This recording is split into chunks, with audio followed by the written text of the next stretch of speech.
Alors, nous allons inviter Madame la Ministre pour nous donner son allocution. Vous avez tout dit déjà, Didier. Alors, Madame la Ministre est déléguée auprès du ministère des Affaires étrangères et de la coopération et une allocution à nous délivrer. Merci. Merci Didier. Monsieur le Président, Monsieur le Ministre, Monsieur le Secrétaire exécutif, Excellences, Mesdames et Messieurs, chers amis. Je voudrais tout d'abord féliciter l'Institut Amadeus et ses partenaires pour la tenue de la Global Growth Conference 2014. Une rencontre qui revêt pour nous un caractère particulier au vu de son timing et de la pertinence du thème pour notre continent.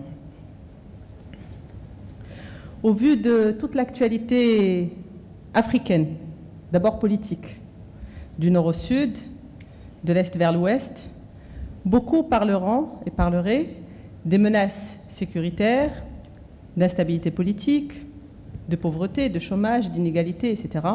Enfin, tous les mots.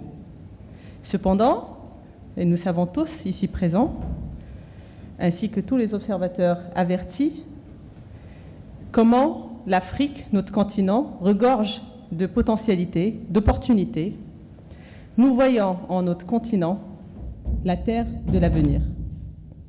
En effet, mesdames et messieurs, l'Afrique regorge de potentialités à saisir et surtout à exploiter afin de contribuer de façon durable et solidaire à son développement.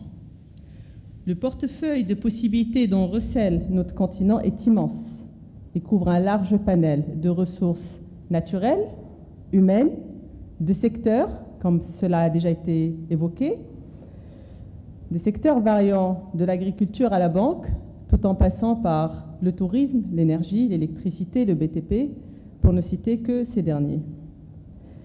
La prédisposition africaine à créer de la croissance, à créer des emplois, à générer des bénéfices et, in fine, à concrétiser notre rêve commun, celui de voir notre continent stable et prospère. Nous n'avons plus besoin d'assistanat et nous n'avons pas besoin d'assistanat. Ça, je pense, c'est un élément très important parce que durant des années, et compte tenu de notre prédisposition à travailler tous ensemble et à développer notre continent ensemble, nous étions tous inscrits dans un esprit de partenariat, mais surtout d'assistanat. Ce n'est plus le cas, mesdames et messieurs, aujourd'hui. Nous avons besoin de partenariats solidaires et mutuellement bénéfiques, basés sur des échanges équilibrés et équitables avec tous nos partenaires. Nous avons besoin aussi de nous renforcer à travers des actions communes établies à la fois au niveau bilatéral, mais aussi au niveau régional et sous-régional. En effet, les blocs régionaux et sous-régionaux sont extrêmement importants pour créer de la richesse pour notre continent. C'est pour toutes ces raisons-là que le Maroc a placé à la fois le volet économique au cœur de ses préoccupations, et nous accordons également à la diplomatie économique une place prépondérante dans nos actions. Nous visons, à travers cela, l'attraction des investissements, la promotion de l'attractivité du pays, la mobilisation des énergies pour développer les partenariats, la conquête de nouvelles positions et l'intensification des échanges extérieurs.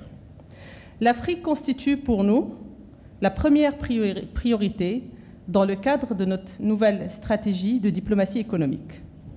Nous attachons une importance particulière du fait de notre appartenance naturelle à ce continent et du fait de la nature de la coopération que nous souhaiterions développer. C'est dans ce cadre que le Maroc a développé et continue à développer des initiatives qui ont pour objectif de répondre à de nouveaux défis qui se posent à nous tous, comme celui de l'agroalimentaire, de la gestion des eaux, de l'électrification et autres. La plateforme africaine est désormais un impératif stratégique pour le Maroc avec des opportunités exceptionnelles. Ainsi, nous nous voulons comme l'un des catalyseurs de la croissance africaine et souhaitons participer à l'impulsion de la nouvelle dynamique que connaît notre continent. Notre engagement découle d'abord d'une vision royale pour notre continent et se traduit par toutes les visites royales qui ont eu lieu depuis l'accession au trône Je cite ici un nombre de plus de 25 visites royales en Afrique. La récente tournée royale est une énième illustration de la volonté sans faille du Royaume d'accompagner le développement économique et social de notre continent. La dite visite royale a donné lieu à la signature de 92 accords de coopération, ce qui a permis d'atteindre plus de 870 accords bilatéraux entre le Maroc et l'ensemble de ses partenaires africains confondus. Aussi, et lors de cette tournée, le rôle clé du secteur public-privé a été mis en exergue. En effet, les partenariats publics-privés sont essentiels en ce qu'ils guident les politiques publiques et permettent ainsi de mettre en place toutes les actions communes décidées au niveau gouvernemental.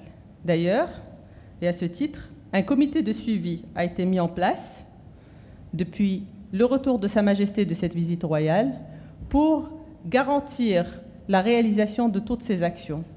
Et je me réjouis de vous dire qu'aujourd'hui, nous sommes à un taux d'initiation de ces accords et de ces conventions de plus de 81%. Mesdames et messieurs, notre continent, qui recèle des richesses que tout le monde reconnaît, possède la plus grande d'entre elles. Une jeunesse qui justement souhaite travailler et vivre chez elle.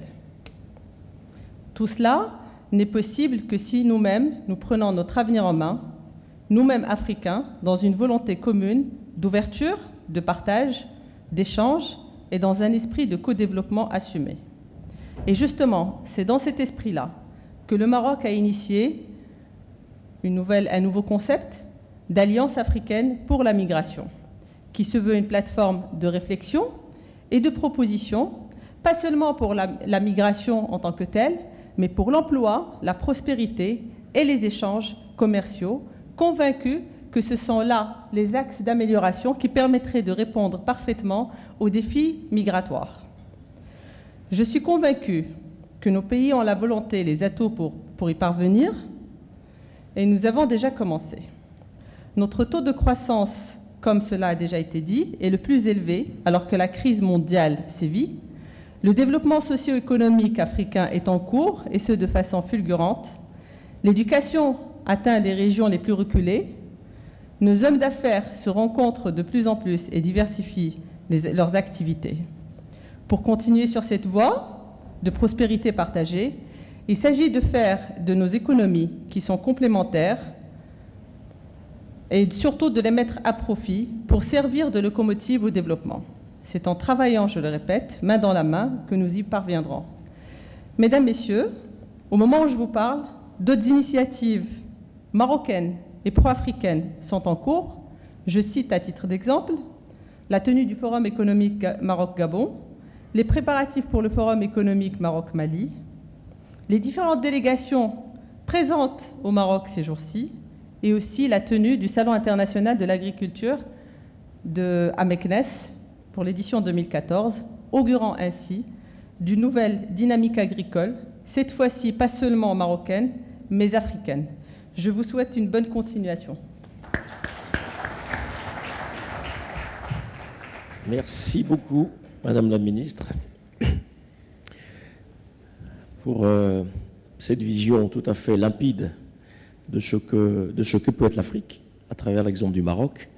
Et je pense que des modèles de coopération de ce type gagneraient à être développés beaucoup plus entre les pays africains pour renforcer justement l'intégration continentale.